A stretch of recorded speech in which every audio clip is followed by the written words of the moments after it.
સાંભળ, હું ગ્રોસરી સ્ટોરમાંથી નીકળી રહી છું. આવતા ને એક સરસ મજાની ફિલ્ટર કોફી લેતો આવજે. મારે તારી સાથે કંઈક સિરિયસ વાત કરવી છે.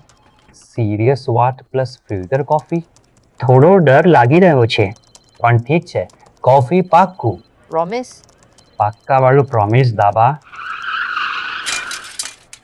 Ayesha, Ayesha, hello hello Ayesha. Hello Karan, હું ઠીક છું. રિલેક્સ. બસ એક બાઇક સડનલી આવી ગઈ હતી. ગભરાતો નહીં પ્લીઝ. હા, હું અત્યારે રોડ સાઈડ પર છું અને લોકો હેલ્પ કરી રહ્યા છે. આઈ એમ ફાઇન. ત્યાં જ રહે, હું આવું છું. ઠીક છે, પ્લીઝ ક્યાંય જતી નહીં. પ્લીઝ કોલ પર જ રહેજે. Please please please. અરે હું બહુ વધારે દુખાવો છે. દુખાવા કરતા શોક વધુ હતો. આજે તો સાચે જ ફિલ્મી સીન થઈ ગયો. તારો અવાજ સાંભળવો હતો, પણ હે, હું ઠીક છું. ડોક્ટરે પણ કહ્યું ને, માત્ર બ્રુઝ છે. સૌથી પહેલા તો આયશા કેવી છે?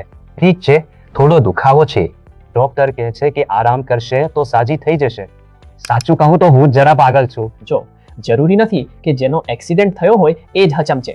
ક્યારેક ક્યારેક જે જોઈ રહ્યો હોય છે એ અંદર સુધી વધારે હચમચી જાય છે. ઓનેસ્ટલી યાર, એ એક મિનિટમાં છે ને, ખબર નહીં કેટલાય પ્રકારના રેન્ડમ થોટ્સ મારા મગજમાં આવ્યા. અજીબ અજીબ. મને લાગ્યું કે જો તેને કંઈ થઈ જશે તો મારું શું થશે. પછી એક સેકન્ડ થોટ આવ્યો કે જો કોઈ દિવસ મને કંઈ થઈ ગયું તો તેનું શું થશે. બાળકો, પેરેન્ટ્સ, સૌનું ફ્યુચર બધું એક જ ફિલ્મમાં આવી ગયું યાર. એન્ડ ધેન આઈ રિયલાઇઝ કે મારી પાસે કોઈ સોલિડ પ્લાન નથી. જુઓ, રિયલાઇઝેશન અનકમ્ફર્ટેબલ હોય છે, પણ સારું પણ છે. કારણ કે અત્યારે તમે બંને યંગ છો, હેલ્ધી છો. અત્યારે પ્લાન બનાવશો તો ઓપ્શન્સ વધારે છે, કોસ્ટ પણ ઓછી છે. આ જો, સૌથી પહેલા બેઝિક્સ પર કામ કરીએ. મને સિમ્પલ હિન્દીમાં કે સૌથી મોટો ડર શું છે તારો? ડર એ નથી કે પૈસા નહીં હોય.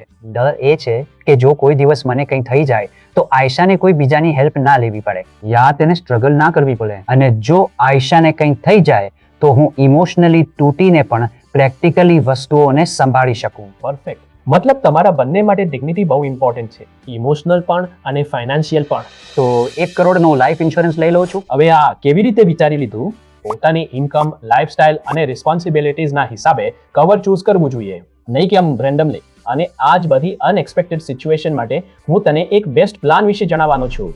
કેનેરા HSBC લાઈફ ઇન્સ્યોરન્સનો યંગ ટર્મ પ્લાન.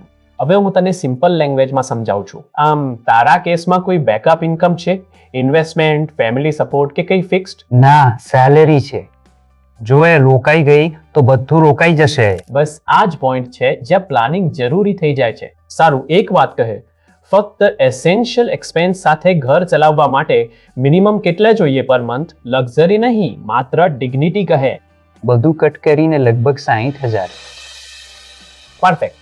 તો જો બેઝિક એસેન્શિયલ્સને બેઝ લઈએ, રેન્ટ, ગ્રોસરીઝ, પેટ્રોલ, બિલ્સ, તો રફલી મહિને 6,000 રૂપિયા, એટલે કે વર્ષના લગભગ 7.2 લાખ રૂપિયા થઈ જાય છે. હવે અહીં એક ઇમ્પોર્ટન્ટ પ્લાનિંગ રૂલ પણ છે કે તમારે એસ્ટિમેટ કરવાનું છે કે તમારા ડિપેન્ડન્ટ્સ ક્યાં સુધી કે કેટલા વર્ષોમાં ઇન્ડિપેન્ડન્ટ થઈ જશે.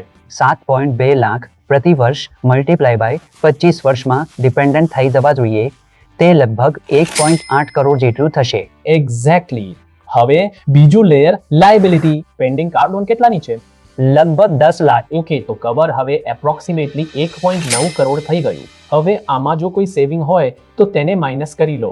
આટલું કવર? આ પેનિક નથી કરણ, આ રિસ્પોન્સિબિલિટી છે. આમ તો પોતાનું life insurance cover every 3 years અથવા કોઈ મેજર લાઈફ ઇવેન્ટ હોય, જેમ કે ચાઇલ્ડ બર્થ, હોમ લોન, પછી રિવ્યુ કરવું જોઈએ. આનાથી તમારી ફેમિલીનું ફ્યુચર દરેક રીતે સિક્યોર થઈ જશે. ટર્મ પ્લાનનું કામ માત્ર એક હોય છે. જો લાઈફ ઓફ સ્ક્રિપ્ટ જતી રહે તો ઘરની સિસ્ટમ અટકવી ન જોઈએ. તમારા બંને માટે યંગ ટર્મ પ્લાન એટલે સેન્સિબલ છે કારણ કે એ જ તમારી સાઈડ પર છે.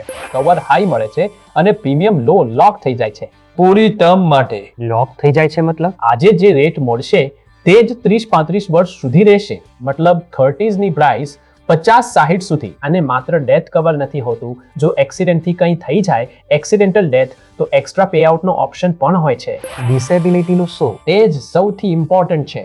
જો અર્નિંગ રોકાઈ જાય પણ લાઈફ ચાલી રહી હોય, like in case of permanent disability, તો બીજા પાર્ટનર પર એકદમથી વધુ પ્રેશર ના આવે તેના માટે સપોર્ટ મળે છે. લાઈફ સ્ટેટિક નથી. આજે તમે બંને છો, કાલે કિડ્સ, હોમ લોન, પેરેન્ટ્સની મેડિકલ નીડ. યંગ ટર્મ પ્લાનમાં ફ્લેક્સિબિલિટી હોય છે.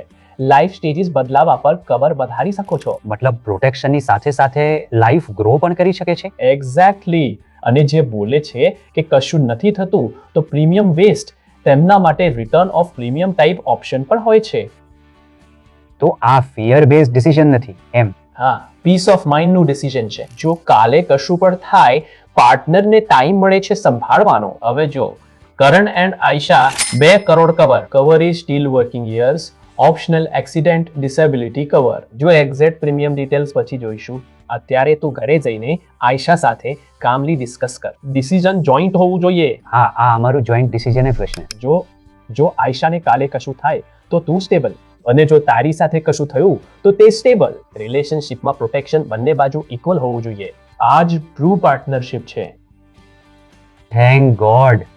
મને ગઈકાલ રાત સુધી લાગી રહ્યું હતું કે હું આમ જ ગભરાયેલો છું. હવે મને લાગે છે કે જવાબદારીપૂર્વક નિર્ણય લેવાનો આ જ સાચો સમય છે. પેનિકમાં ડિસિઝન ના લે, બટ પેનિકને કમ્પ્લીટલી ઇગ્નોર પણ ના કરતો. આજે તારી પાસે એક વોર્નિંગ શોટ હતો. એક્સિડન્ટ સિરિયસ હોત તો તમારા બંને પાસે માત્ર ઇમોશન હોત, સિસ્ટમ નહીં. યંગ ટર્મ પ્લાનથી તમે બંને એક સિમ્પલ સિસ્ટમ બનાવી શકો છો. જો કાલે કોઈ પણ ના રહ્યું તો બીજું ફાઇનાન્શિયલી ઊભું રહેશે. જો તમને આ સ્ટોરી રિલેટેબલ લાગી તો આ વિડીયોને લાઈક અને શેર કરો, અને આવી જ real life finance couple talks માટે કેનેરા HSBC લાઈફ ઇન્સ્યોરન્સની યુટ્યુબ ચેનલને સબસ્ક્રાઇબ કરો. કેનેરા HSBC લાઈફ ઇન્સ્યોરન્સ, પ્રોમિસિસનો પાર્ટનર.